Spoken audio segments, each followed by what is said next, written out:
acknowledging and moving forward. True power comes from wealth, or it does not come from the perception of wealth.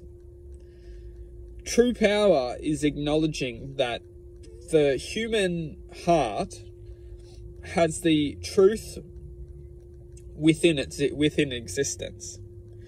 This truth essentially has the power to essentially radio to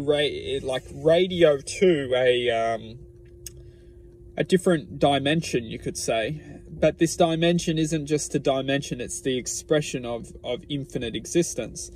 And within this infinite existence, we potentially have the power to free our minds from conducting a sense of suffering. Look at this world and look at the reality of this world. Most of us suffer at one point of time.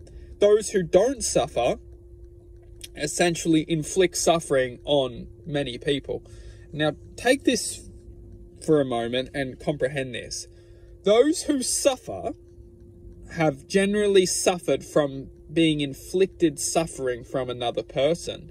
And those who believe they haven't suffered within this reality have often inflicted a lot of suffering to other people. This generally tells us two things. One of which, those who are trying to express from maybe a place where they don't want to inflict suffering to other people are naturally vulnerable to those who are simply not aware that inflicting suffering to other people actually promotes a sense of non-suffering for themselves. You look at this in bullies, for example. They are often they feel just vulnerable that they feel that they need to put that vulnerability into someone else to try and take it off themselves, to take the attention off them.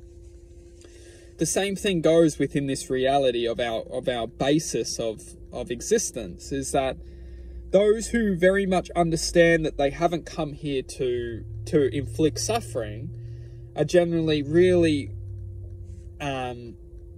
promoted. Well, the world just really promotes, they suffer, essentially. So those who have essentially experienced a lot of suffering are quite aware and quite awoke to the truth within existence already. And that is that this world is pretty messed up, and that we don't want to inflict pain, but we just feel it all ourselves. And this is where we can start to move forward within this reality, is because we've already got a big chunk of our basis already aligned. We understand that we don't want to inflict pain because we're aware that that's not going to serve anything in life. But we are also aware that when we are inflicted with pain, we naturally express this pain that we're inflicting to others. And this is where we can really focus our attention, is that the next step for us to move forward is to acknowledge that if we're feeling pain, we're actually inflicting pain to some degree, because vibrational energy is essentially shared. It manifests in our aura. So if we're experiencing a lot of pain and suffering, we're inflicting this pain and suffering unwillingly within our aura. So to take the true next step of taking